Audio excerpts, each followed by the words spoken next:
Well, the next two parts of this section, standing waves, which deal with low-frequency problems, and early reflections, which are about high and mid-frequency problems, are a bit more complicated. So to help clarify this information, I asked my mentor and good friend, Manny LaCaruba, if he would speak a bit on the topic of studio design and acoustics.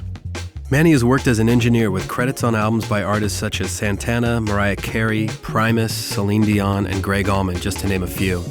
I got the chance to work with Manny on several occasions and found his work to be as good, if not better, than any other producer I worked with. He really knows how to make great-sounding tracks. After engineering, Manny then moved on to be the head technical director at the world-famous Plant Recording Studio in Sausalito. He was my boss when I worked there, and that's where we met. After that, he moved into studio design and consultation. His most noted design work was also done at the plant, where he was responsible for the redesign of Studio A, where bands such as Metallica and Dave Matthews have worked, the mastering room, headed by John Cuniberti, and the Garden, which I would personally argue as being the best surround music mixing room in the world. This room was also featured on the cover of Mix magazine in April of 1999.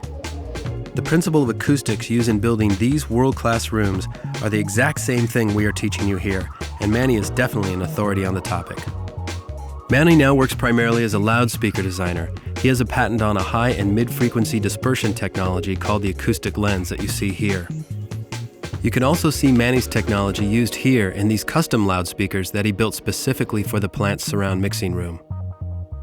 Most recently, Manny and Bang & Olufsen teamed up to build one of the most amazing sounding loudspeakers I've ever heard, the BEOLAB 5. This speaker was most recently mentioned in Time magazine's November 17, 2003 edition as one of the year's coolest inventions, and also in Popular Science's December 2003 edition as one of the top 100 tech innovations of 2003. Manny's career in the audio industry is truly remarkable, and I feel very fortunate to have learned so much from him over the years and to have him as a friend.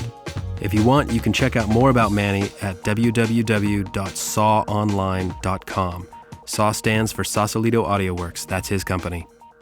But now let's cut to Manny and hear what he has to say about the basics of studio acoustics and room design.